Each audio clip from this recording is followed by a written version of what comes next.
What's up, duelists? First things first, I've been doing these deck explanations at the beginning of videos. I noticed a fair bit of you guys skip through them. So let me know in the comments if you care to have the deck explained. If not, then just let me know. Maybe I'll put the explanations at the end of the video. Who knows? Who knows? Today, I'm going to be playing Diva Frog. Diva Frog is, I think, the best frog deck in Edison format. It's not like the best deck in Edison format. I don't even think it's like a good deck in Edison format, but I think it is the best frog deck in Edison format. That isn't like, I don't know. I don't know about the frog combo deck. I haven't played that one yet, but that's like the only thing I could see maybe being better than Diva Frog that plays the frog engine. I think there's a lot of comparisons that can be drawn between Deep Sea Diva and Deep Sea King Coelacanth, that deck as well. Deep Sea Diva is very similar in that regard. When you summon it, you get two monsters. It's a one-card synchro, or it can give you access to making two synchros in one turn. There's a couple different setups in this deck where you can summon a Diva and kill your opponent off of it. The biggest one is with Instant Fusion, Treeborn Frog, and Swap Frog. If you have those three cards in a Deep Sea Diva, that's the Armory Arm Colossal OTK. If you have a Monarch, Swap Frog, and a Diva, that's the Armory Arm Colossal OTK. And there's a few other ones. But, I mean, basically, I think Deep Sea Diva is broken as shit. And I think all the other stuff that you build around it in this deck is kind of mediocre. You do get to play a bunch of really powerful cards, like Pot of Avarice. This is straight up Pot of Greed in this deck. Unfortunately, the cards you draw into are often pretty low value, so I don't know. I don't know how I feel about it. Salvage is another card that's like auto +1, but the cards you're getting back are pretty low low value a lot of the time, and Deep Sea Diva just gives you the best way to convert them. I think I might even start playing some stuff in this deck to find Deep Sea Diva more effectively. Maybe like Sangan, Mother Grizzly even, to tutor out Deep Sea Diva to turn on your salvages and whatnot. I've got triple Upstart to try and find Deep Sea Diva in this list as soon as possible. It's kind of the best card in the deck. And that's pretty much it. Outside of the Upstarts, there's not really a great way to find Diva. In the sideboard, I've got some pretty standard stuff. Just triple Dust for the Floodgates, triple Solix for the like Gladiator Beast stuff, Vanities for the combo decks, Light and Darkness for the decks that don't have built-in outs to it, and then Deck Dev, of course, to fuck over fairies. Our level 5 of choice for the Instant Fusion is Musician King. This will allow us to make Arcanite Magician with Deep Sea Diva.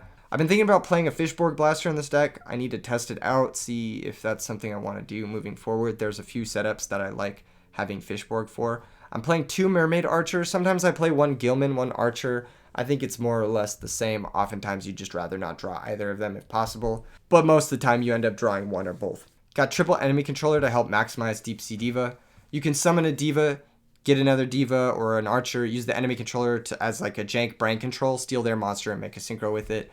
It's pretty powerful in this deck. I can't see playing less than 3. Got the brain control as well. Might even play a mind control if I elect to go more towards the Sangan and Grizzly route as well, just because we'll have more access to Deep Sea Diva, which is our only tuner. Anyway, you guys have been leaving a ton of likes on the last few videos. I really appreciate that. Actually makes me really happy to see that. So shout out to you guys. Shout out to the viewers. See you guys in the match. Got a game versus Ganaka 97. We lost the RPS, but our hand looks pretty good. I am fairly happy with it. I think we might lead off with Swap Frog, send Treeborn, return the Swap Frog, and pass. We have a lot of reactive cards in our hand, but we have nothing that wants to take a big hit from a Gorse, so I think we just have to kind of draw go. If the opponent does nothing this turn, they're going to end phase discard, so they're forced to play a card into our reactive cards like Caius. We'll see what they want to do. Next turn we might even be able to do something like dupe block them. Okay, there's the back row. Mermaid Archer, not great. Not great, I must admit. Okay, they have a back row. What do they mean by this? I think we will go for the Substitute play. Either that or we're just going for Caius, but I think Substitute is better. We want to get all of our frogs out of our deck. Looks like it does. We're going to special swap. Effect to send. See if the opponent has any response to this. No effects. Okay, we'll just keep going. We'll just keep it coming. Keep it coming. Send Substitute. Substitute effect. sacrifice the swap frog, grab the Diva Frog, sacrifice the swap frog, grab the Diva Frog, playing around a little bit, leaving the last Treeborn in deck. Okay, I think we can just pass from here. Opponent, again, will have to act, or they'll be forced to discard, and that's just kind of where we're at. And then we can play our reactive cards and get our big +1s. I like where we're at. No cap. Next turn, I might even just summon a Mermaid Archer and attack for 2,000. I think that's going to be the plan. Yeah, we want to play around Torrential if possible. Does it matter now that we have the Avarice, actually? Actually, now I think going for the Caius is better. I think that's what we're going to do. We're going to go for Caius. Effect, target this back row, the new back row. The old back row is likely to be like bottomless or something. Okay, Moray of Greed. So they're playing like some fish deck or some shit. In that case, I think we still attack. Even if they fader us. Okay, yeah, they have the fader. But that's fine, I think. I think we pass. Looks like they're playing fish OTK. This can be a tough matchup for the Frog Diva deck. We'll see, though. We'll see if we're able to navigate around it skillfully and successfully and whatnot. We might just die. They haven't played a single fucking card, which is impressive. Okay, they're going to take Diva Frog with an enemy controller. That's fine, I guess. What is this? Their own Caius? Okay, that's going to banish our Caius. We're going to take 1,000. That does suck. This Diva Frog is going to add back a Swap Frog to our hand. It's going to give us a free monster to do things with. There's an Upstart Goblin. I don't even know if we want to play that, to be honest. Do we want to bring back Treeborn? I think we do. I think we do want to bring back Treeborn. I think our plan this turn is going to involve Yugioh Guardian. So I think we're going to normal Diva. Wait, is it Yugioh Guardian or is it Thought Ruler Archfiend? Could be our own Colossal too. This is all crazy speculative stuff. I think we'll just go with Yugioh Guardian for now. We'll activate Deep Sea Diva. Go get our Mermaid Archer from our deck. We could also just take attack with both. I think Yugioh's better. We want to play positionally against Gores, if possible. And then we can set enemy controller as a way to kind of protect us from things. Yeah, I like that. Next turn, maybe we can Pot of Avarice or something. We'll see. We'll see how it goes. I am not too worried. The opponent has no Treeborn active, which is the important part. They are under a little bit of pressure, but it's very possible they have Hand Trap, like Gores or Trag, and we can't really press through that. Heavy Storm pass. Really interesting. Okay, we get to bring back Treeborn if we want to. Do we want to? It's a real question. Yeah, fuck it. Why not? Main phase 1. Let's go for the Upstart Goblin now. I think this is fine. It's not going to affect our clock because we're dealing 2,000 over 2 turns. Instant Fusion, not the best. Not the best. Do we want to Avarice? What are we Avaricing back? Diva, Archer, sub. No, sub, dupe, Diva, Archer. Yeah, I don't hate that. Let's do that. Diva, let's leave the Archer. Let's go sub, dupe, Diva, sub. Yeah, let's do this. Now, if we draw Salvage or whatnot, that's good. And if we draw Diva, that's good. Okay, we drew Substitute. Perfect. It's kind of exactly what we wanted to draw. Let's go to attack mode with the Caius. Let's get offensive in this bitch. Okay, so we've got Substitute, Normal Summon, and we are going to attack directly with everything. So let's just start off with the Substitute Normal Summon because it's just what we want to be doing. This 100 direct. Once it stops lagging, of course, the DB lag is notoriously bad. Maybe they have another Battle Fader. I know this deck sometimes plays 2 Battle Faders. No additional Battle Faders. Okay, 2800 direct with Caius. Not a problem. Or 2400 direct with Caius. And we'll go 2800 direct with Yugioh. I don't think they have anything. Okay, they do have Gores. That's fine, though. We can just brain the token and sack it off. And then our Yugioh rules the board. Yeah, I think that's the plan. Brain the token. This way they also don't have 2 monsters in play for Coelacanth. They'll need to find another summon and I think multiple discards in order to beat us. So let's Substitute, sack the token. This is going to go get, and then We can sack Treeborn, go get the other Treeborn. Let's try that. And I guess we just kind of pass. It's unfortunate we drew the other dupe, but don't think it's going to matter too much in the grand scheme of things. I am unbothered. Ideally, we draw another Monarch on the following turn, and that will let us go for game. Oh, they have another Caius. Okay, Caius target Goyo, fair enough. Doesn't really do much, because we still have the dupe lock. Pitch, dupe, special swap. Okay, this is going to send Treeborn. So they ended up finding access to Treeborn, which is a bit of a problem for us.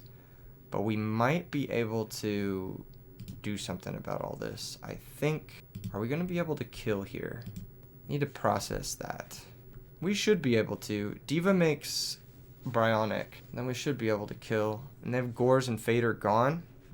So it'd just be a last Fader, if anything. And because they're playing the Caiuses, I think they are playing my list of fish. They might not even be playing fish. They might just be playing frogs, but I'm pretty sure they are because they have the Moray of Greed. And since they are playing my list, I think they only play one Fader. So I think Bryonic is lethal. So I think we are just going to go for it. And if they have outs, they have outs. And if they don't, then they don't. And we just win the game. Bryonic's going to pitch Dupe Frog. It's going to target the Swap Frog. We are going to attack with both and just try to win. Go from there. They have a second Fader. Okay. Okay, fair enough. Bryonic can bounce that with the Instant Fusion. Bounce the Fader. Oh, I should have pitched Heavy Storm. That was a little stupid. That's okay, we just pass. So they are playing multiple Faders and Moray of Greed. That's important. They have Swap Frog in hand. We might actually lose now if they have the OTK combo. Oh, they have Caius too. We knew about Caius. Yeah, that's bad. Okay, fuck. Dude, don't change the list, Kappa. Alright, that's tough. That's tough. We need a top deck now. I mean, we're not, like, dead, but we were winning, and now we're not. That's okay, though. Oh, what a top deck. Okay, let's bring back Treeborn. And then Avarice is going to send back Dupe, wait, hold up. It's going to send back Diva, Sub, Dupe, Bryonic, I think. Let's do it. Or maybe it's Diva, Sub, Dupe, Archer, Bryonic. Yeah, let's try that. That makes more sense. It would be nice to find our own Caius here. I don't think we've seen a single one. Oh, we saw one already. Complicates things, for sure. Well, these are not exactly the cards you love to see, but that's that. I mean, we play them in our deck, so. Diva doesn't do anything yet. Does it? Wait, hold up. We could make Thought Ruler. I actually like that. I actually like Thought Ruler play. Let's go for that. That makes the most sense. We'll go Diva, Special, Archer, swap, pitch, Archer to the grave. Swap's effect will activate. We'll be able to send a monster from our deck to the grave. We'll send a Substitute. I don't think they really matter. And then we will make, yeah, there's no lethal here. There's no like armory arm shit for lethal. So we'll just go for the Thought Ruler. I think this is the best play. And then we'll gain 2400 too. Then I am going to set the Space Typhoon.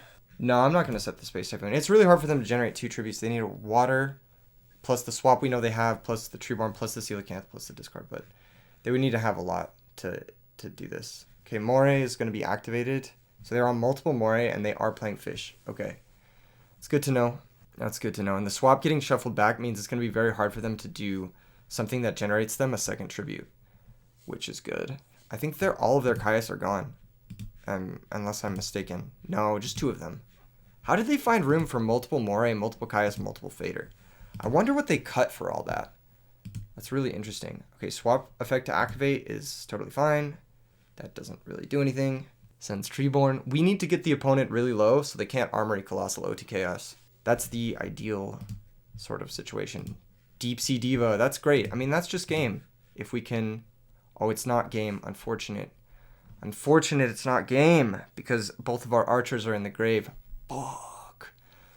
Okay, hold up. Treeborn is going to come back. We're going to be able to Diva into Diva. Is that any good? No. No, it's better to just summon Swap, I think. We'll bring back the Treeborn. We'll go main phase 1. We'll summon the swap. We'll send with the swap. We need to send the Substitute. I don't want to draw the frogs, if possible. And then we'll go swap over the Treeborn. And then we'll go Thought Ruler direct for 2700. And then maybe bringing back the Treeborn was a problem. We'll bounce the Swap Frog, and then we'll set Typhoon. I wanted to bring it back so I could set Typhoon to hit like an Armory Arm, but bringing back the Treeborn, it exposes us to enemy controller. That was a close one. Thankfully, the opponent drew a bunch of faders and a bunch of like mores and stuff like that, and it just kind of bricked for them, so that's good. We don't really have much of a sideboard for this deck outside of like Deck Dev, Vanity's Fiend. We've got to side out Storm and Space Typhoon. They're both total bricks. I don't hate the Evil Hero card because it like gives us tempo, like positive tempo. We have no way to interact with the graveyard, and they might have ways to interact with the graveyard, which I'm a little nervous about. But there's just not much we can do about that. Upstart didn't seem bad, but it didn't seem great either. I don't like giving them life points. I just want to kill them.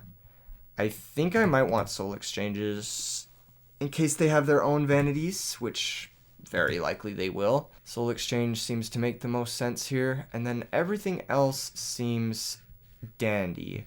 We might want to cut another card for a Soul Exchange. I think we might cut the third Ryza for a Soul Exchange. Let's try that. I think Soul Exchange is really good. If we can resolve Deck Dev plus Soul Exchange, it's going to be really good. This matchup's really hard. I actually think it's really, really hard for frogs. It's one of the hardest matchups probably. Because you just don't have any like... Well, this list specifically doesn't have any way to interact with the fish combo. And they can do baby combos, and we just can't do anything about it, pretty much. Our opponent didn't have access to, like, anything that whole game. But if they had drawn, like, anything that mattered, we would have been so fucked. Yeah, this is kind of what I was worried about. Our hand is fucking shit. I think we just have to set Treeborn and pass, and just pray they don't have Caius. I think 1-for-1 leads me to believe they have Treeborn set, maybe? Fishborg. Oh my fucking god, dude. That's so cringe. It happens, though. It happens. It happens. Yeah, we're so fucked. I guess we just try to play to the Avarice and then sticking the Vanity's Fiend. I guess that's the play. But they're going to get 1-for-1 next turn. And there's just not much we can do about it. Unfortunately. And we lost our Treeborn. That's really annoying. Yeah, Fishborg makes sense. It was the other card that I thought that they would have set if they Gold Sark for 1-for-1. Normally when you Gold Sark for 1-for-1, you have a monster that comes back. So it's either Fishborg or Treeborn. And if it was Treeborn, then there was no point in going Diva attack, because then they just whatever. Okay, they're summoning Substitute, which is fine, I think. Fishborg activate, that's also fine. Pitching the 1-for-1. Yeah, that's more or less the same thing, I guess. Substitute activate. Also fine. If we pick up a Soul Exchange, we can Solex into Vanity's Fiend. But that's not great. I think we will even need to Solex into Ryza because we're backfooting so much. Oh, that's so frustrating. My goodness. They're going to get their 1100 points in.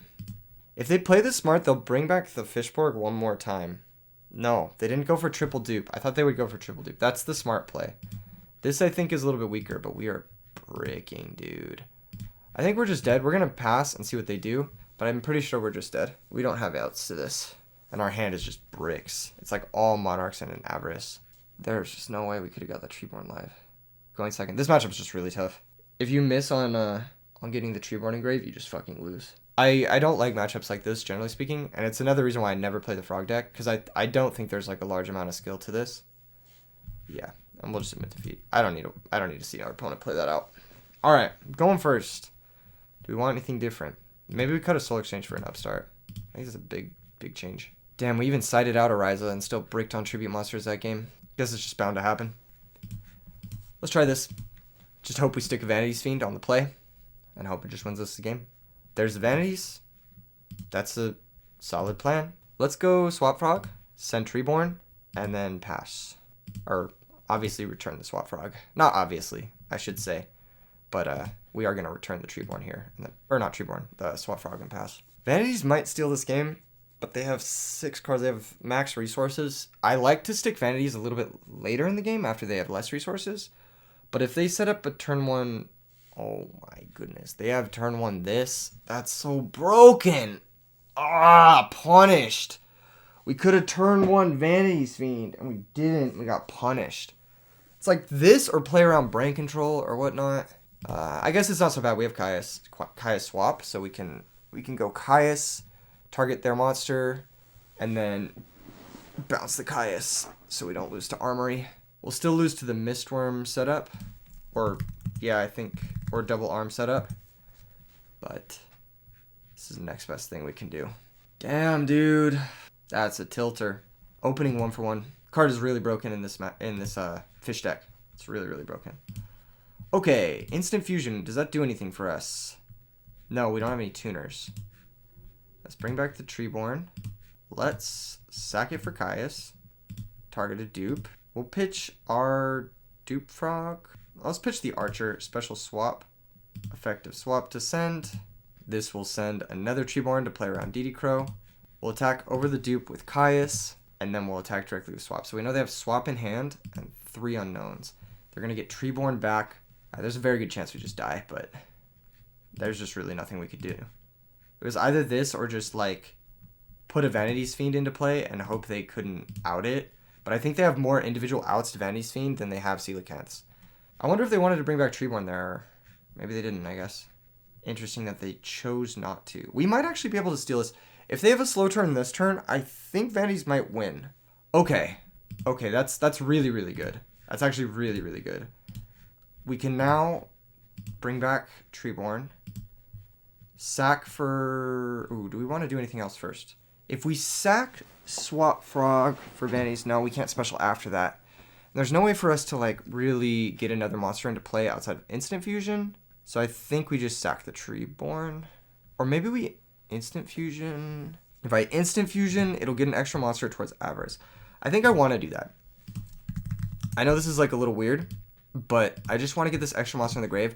I also want to have this Treeborn in play so that next turn I can have something to sack to Caius if I need to.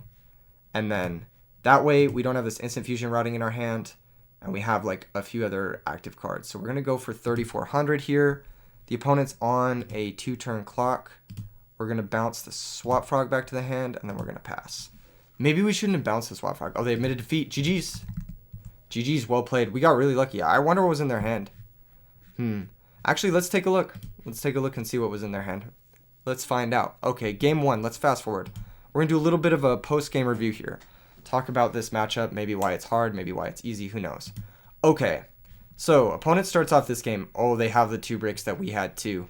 That makes sense. That actually makes a lot of sense. Because they had 2 cards in their hand pretty much the whole game that did nothing.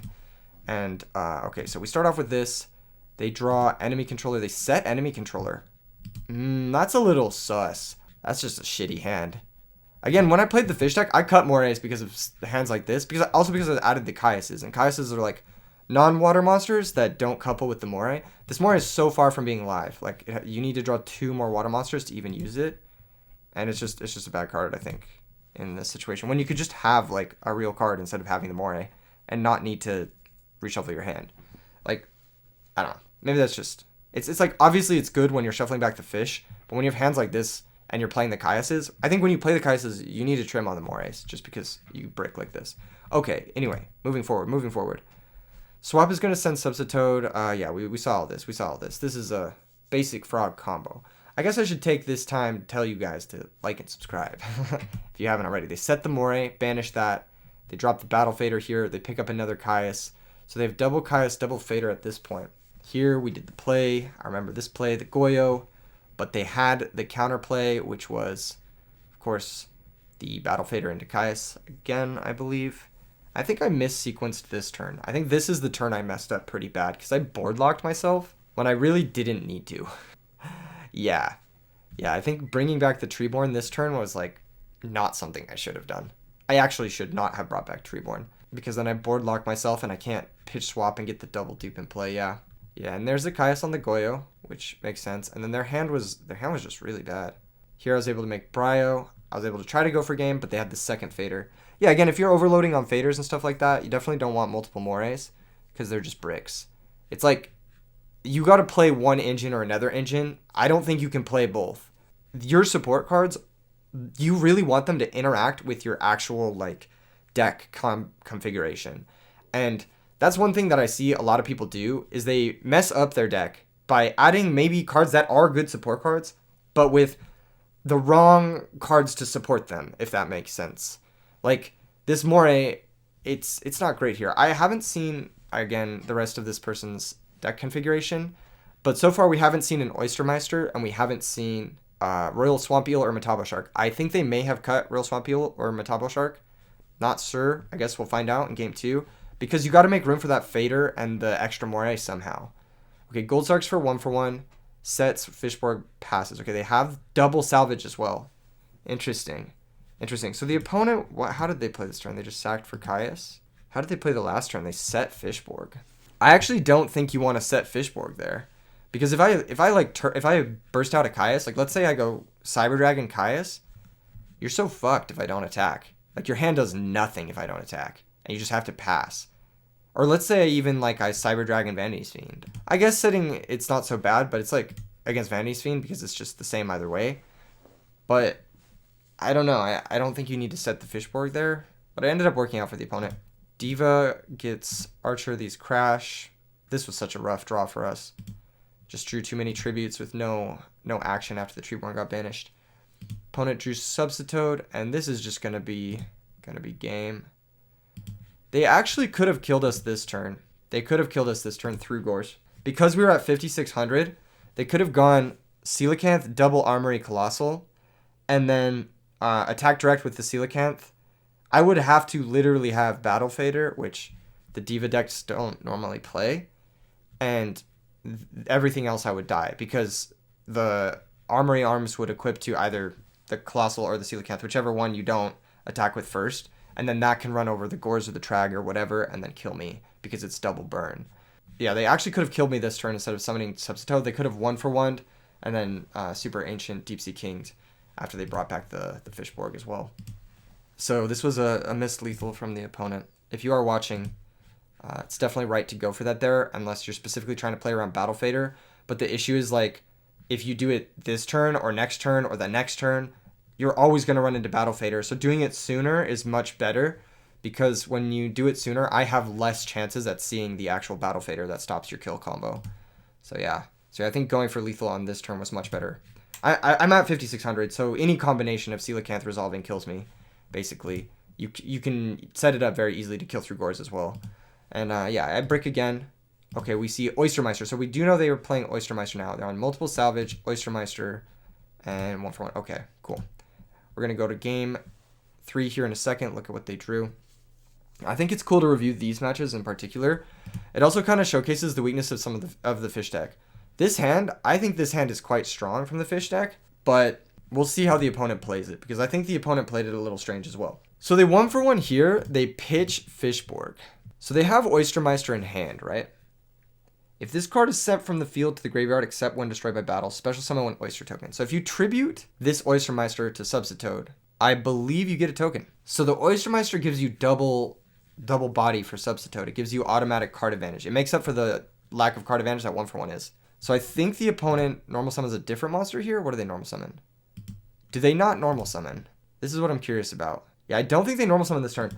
Yeah, so this is actually, I think, kind of weaker because they can end on triple Dupe Frog, which is much harder for me to break ever than just double Dupe Frog. The way they do that is they just don't pitch the sub to bring back the Fishborg. Just normal summon Oystermeister, sack the Oystermeister to the Substitoad, get your Froggies out, get a token, get more Froggies out, bounce a Swap Frog to normal the extra dupe in your hand, and end on triple dupe. And I think that's just generally better. And then you get to keep the Substitoad in hand in case you draw like... what's the card? Pot of Avarice. You'll have another Substitoad cycle, which is really good. I don't know how many Pot of Avarice this deck is playing, and maybe they needed to keep Oyster in hand because they're light on combo materials, but I think that that's just a better play in general. It also leaves you with +1 card advantage, which makes up for your 1/1. Here you end up with -1 card advantage. You lose a card because the 1/1 discarded, and you never made that card back up. Whereas the Oystermeister would give you a +1 if it was used as a material for the Substitoad. So I think it's a bit of a missequencing. And then also ending with 3 dupes gives you more synchro options on the following turn with the Fishborg Blaster. I think it's just better to go for that play. Caius is going to come down here for us, target one of the dupes. Let's see what else they bricked on. I'm actually kind of curious. This adds back Swap Frog. The Dupe Frog floats a little bit, but we are up cards and they have no action. They draw Gores. That's awkward. I think, again, like, you know I have Caius, but you can do some stuff here, right? You can make a synchro. You could, like, bring back Treeborn, make a Goyo. Goyo attack over swap.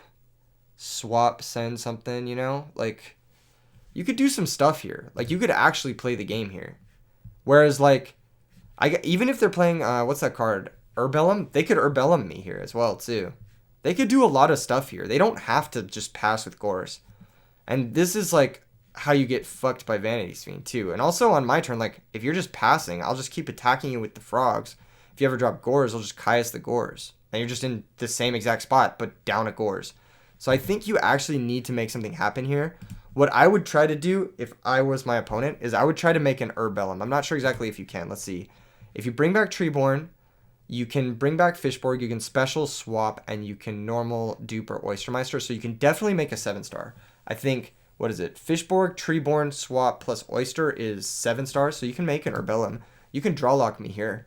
And I think that that's a better proactive play. It forces me to spend my Caius, gets rid of my Swap Frog, gets rid of my Caius lock that I have established on you. I think that's a much, much better play. It buys you a full turn. I Caius your Urbellum because I'm forced to. And then I attack directly, you drop Gores, and then you have the positioning back. So I think this is a big turn for the opponent, and they just passed. And I think that that's a really weak turn. You need to actually play with the cards that you draw when you play the fish deck. The weaker fish players, not weaker fish players, but I should say inexperienced fish players, they'll tunnel vision on the Coelacanth. They're like, if I don't draw Coelacanth, my deck does nothing. But in reality, your deck does quite a bit when you don't have Coelacanth. Even if you're going down an advantage, you have to think about the positioning that Gores buys you and the positioning that Urbellum buys you. I get an extra draw step here, so like you would get a +2 with an Urbellum if you made it here. So even though you're spending, I think, 4 cards to make the Urbellum, 3 cards to make the Urbellum, you're getting 2 of them back immediately, and you get the positioning back. And if I ever attack directly, like, because I'm forced to Caius the Urbellum, and I'm most likely going to attack directly because I don't want to give your deck time, then your Gores gets the last card back in advantage. So you end up neutral in advantage, and you gain positioning if you go for the Urbellum play. And that's just like one of the things that I think you need to have on your radar when playing decks like this. Okay, my draw, Instant Fusion. Here I go for the Instant Fusion. In hindsight, that didn't really make a difference. And now the opponent's just locked out completely from their hand. They have no other plays. I probably shouldn't have bounced the Swap Frog there. Also, I mean, I guess it makes sense that the opponent is 100% dead here, because if they have, like, even set Dupe Frog loses to the Caius. But yeah, like, even if they had gone for that, like, synchro play or whatever, I mean, I would have been forced to either choose between Vanity's Fiend attack over Urbellum or Caius the Urbellum attack directly. I mean, I probably would have ended up doing the Vanity's Fiend, but based off of the information they knew about my hand, like the Caius and whatnot, then they should have for sure gone for something. And I think the Urbellum play also leaves them with a token left over as well. They'll have token Urbellum, they'll have 2 bodies, or they'll have an extra body in case they do end up top decking something like Caius. They'll also be able to thin their deck. Do they have any more targets to send with Dupe Frog? I think they have another Treeborn, right? Yeah, they could send another Treeborn here with Swap Frog as well.